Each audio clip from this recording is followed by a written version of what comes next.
So in this week, we're starting to think about doing a needs analysis, and specifically of doing a needs analysis for your particular situation.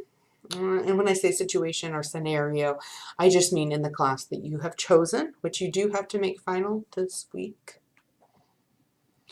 I thought before we started, it might be useful to think about different ways of thinking about needs analysis. That was a bit of an awkwardly constructed sentence. But Brown, in that recommended textbook, lays out different philosophies of what a needs analysis is attempting to accomplish. And I think it's useful for thinking about that before we lay out some of the very specific types of things that we will be looking for in terms of the needs analysis. So in Brown's 4 philosophies of a needs assessment, he points out that you can look at it in terms of discrepancies, in which students' needs are simply viewed as differences between what they are able to accomplish, what they're doing right now, and what you'd like them to be able to accomplish, or the desired performance. And actually, the discrepancy philosophy, in a sense, has connections to Vygotsky's zone of proximal development. That space between where you are now and where you're trying to go.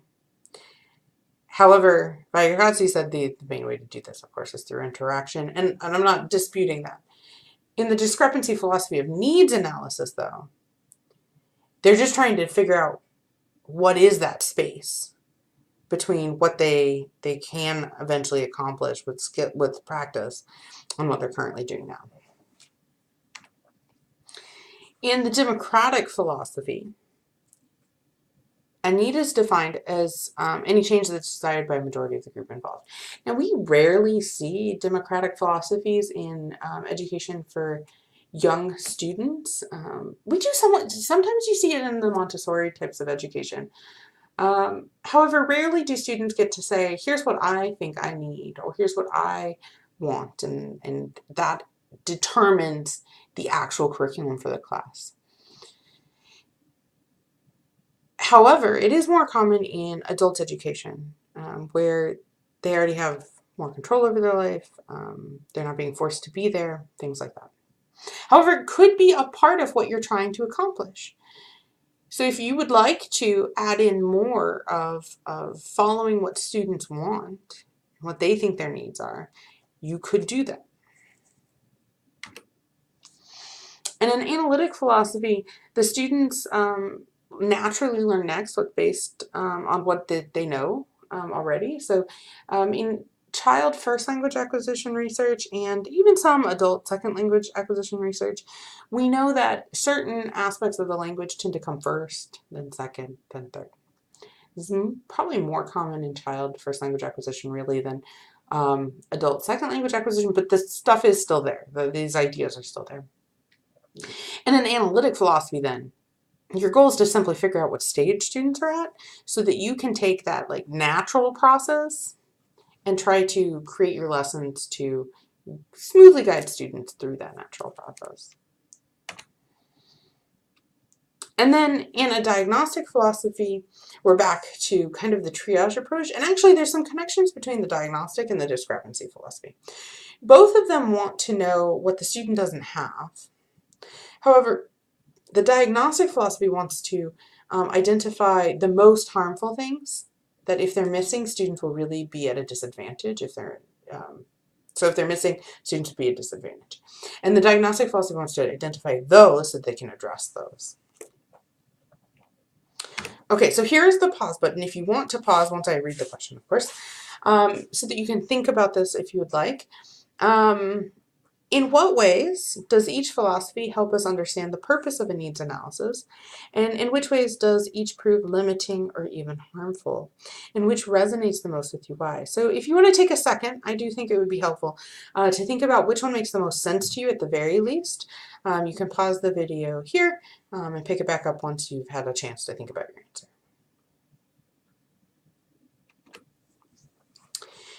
Now, whichever approach made the most sense to you, there is pretty much always more needs than time. So in your curriculum, there's probably a lot more things between where they're at and where they need to go than you can actually address. And even just the process of curriculum design and addressing all of those stakeholders, often you don't have enough time to even get out to all of those. So curriculum design is this massive approach or massive undertaking, and there's always got to be choices about what you're going to focus on.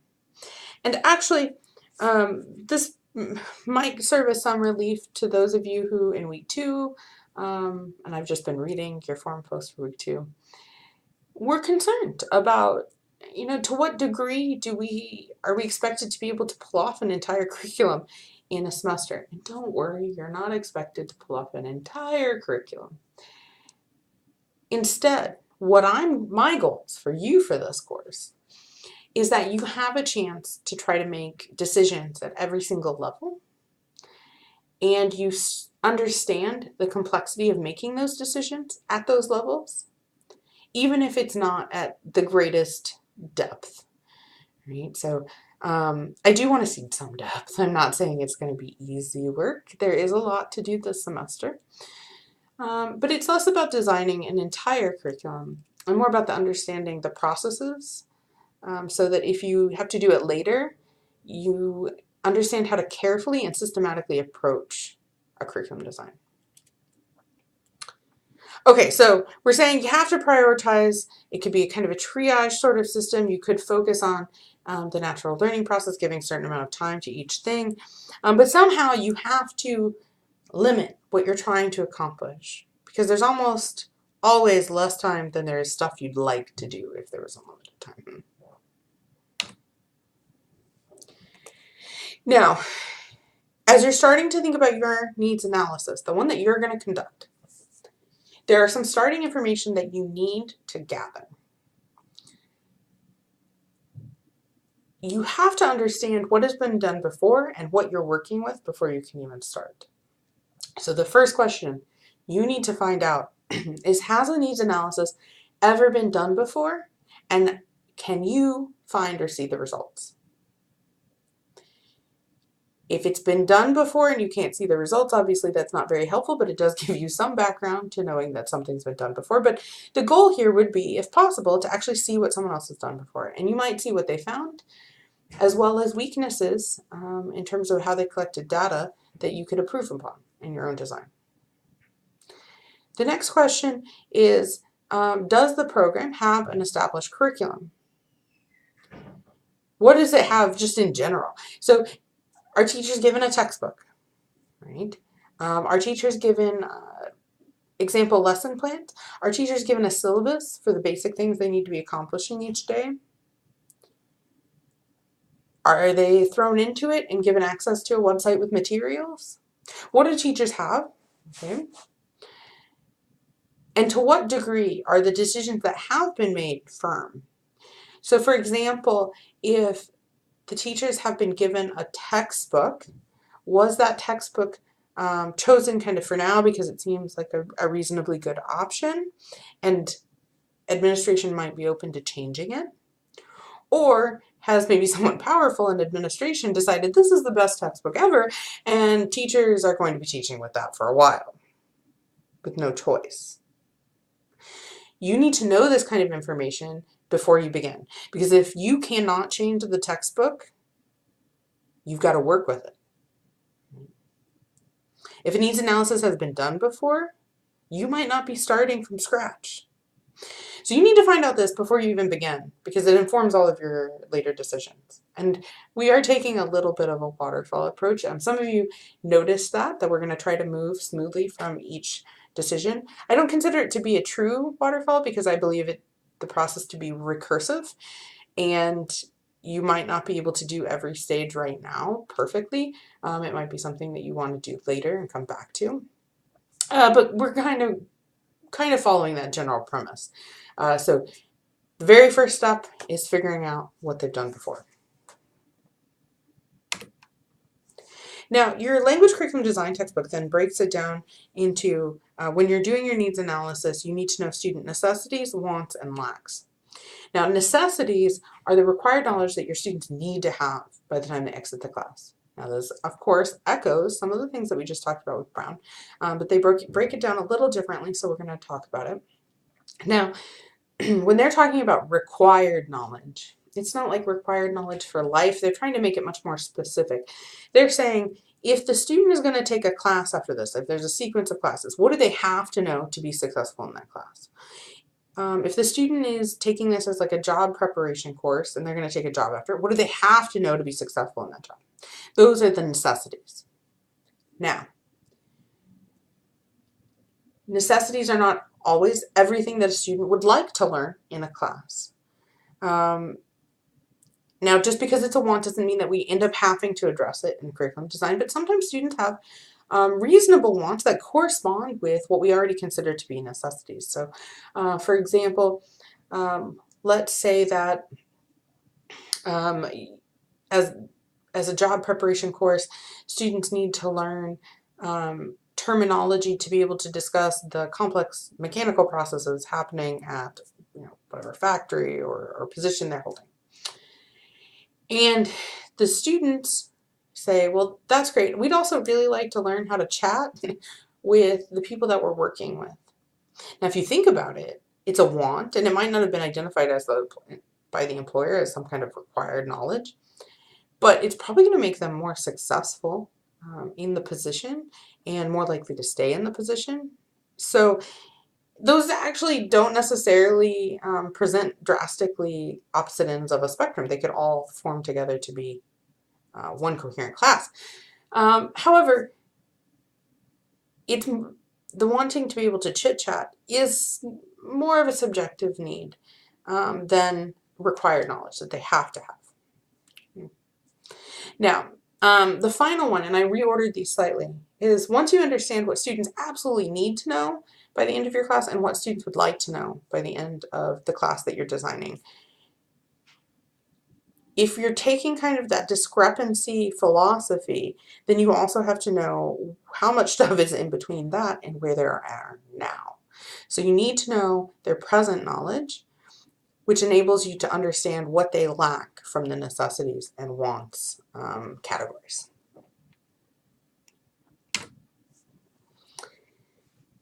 Another way of looking at this, and so I'm trying to present lots of different ways of thinking about needs analysis, because every time we think about it in a new way, you may see a different question to ask students.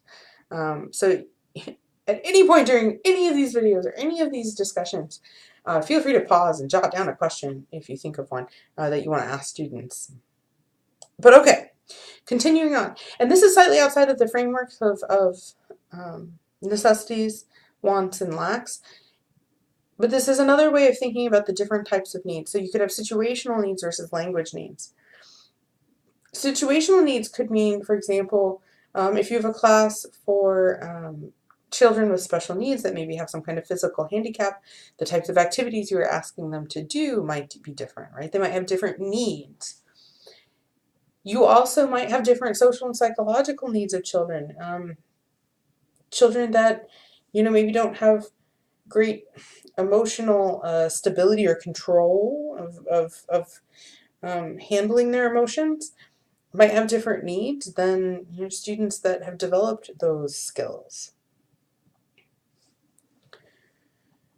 We can generally assume that children need to have a positive learning environment, which would include some positive reinforcement.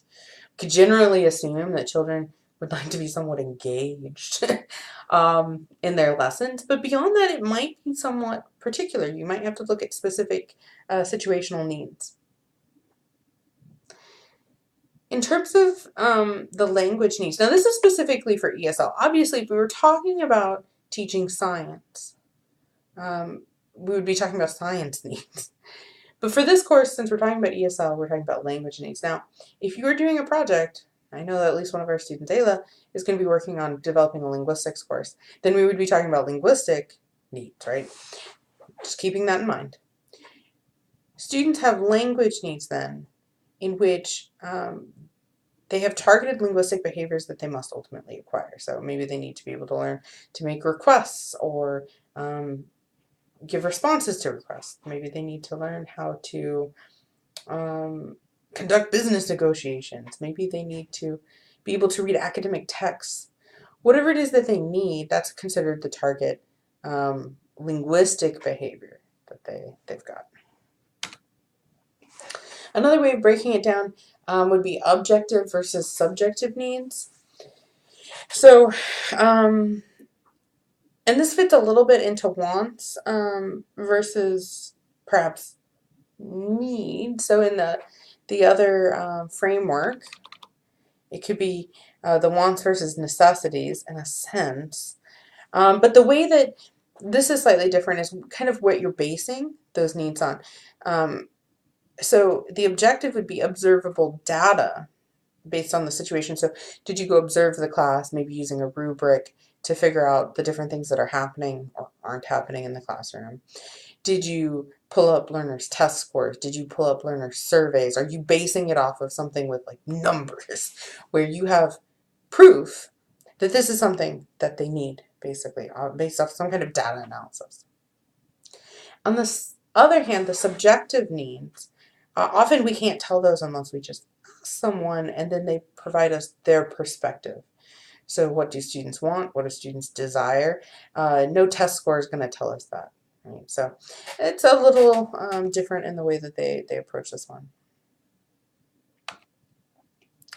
So if you'd like to at this point, oh, and there's my pause button, you could take a break here and think about the students that you're going to be doing a needs analysis with and try to develop one question that addresses each one of these types of needs. So a situation, a language, an objective, or subjective. Okay. All right. Other things that we can ask students. So if we ask them, maybe we give them a questionnaire or we interview them. Some of the things that we can ask them about are, what types of problems are you experiencing in the language? What type of problems are you having in class? What are your priorities?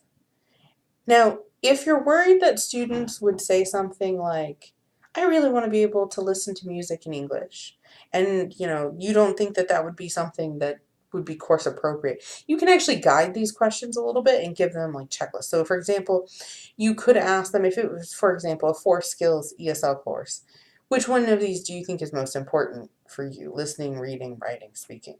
So you can control these types of questions. They don't have to be open-ended, but it can be useful to figure out what they think would be most helpful and most important. You can ask students about their abilities. And actually, there's a lot of debate about how much do students know about their own abilities, because if they overgauge their abilities or undergauge, that can mislead us, but that shouldn't be the only way you're observing abilities. So you can actually ask students about that, or you could simply test for abilities in some way. You can ask students about their attitudes about learning and teaching in the class. So have students noticed a particular way that they think that they learn best? Have students really enjoyed certain ways of teaching? And you can actually ask for solutions from students. So if I did this, if this teacher did this lesson again, what do you think would make it better? And that can be really telling in terms of what the curriculum could look like. Now, if you would like to, you can pause here and actually develop some questions for a survey or for a questionnaire or for an interview, where you ask 2 questions for each one of these types. Okay. Now, this is the end of the PowerPoint. It's probably a little bit shorter than most of them, although I won't see the time until I hit stop.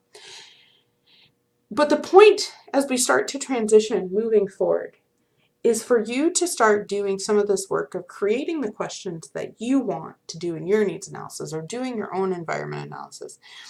So the work is really going to shift now, where instead of spending a ton of time thinking about the theory and me lecturing about it, you've already read about it, is starting to use that directly to inform the work that you're doing.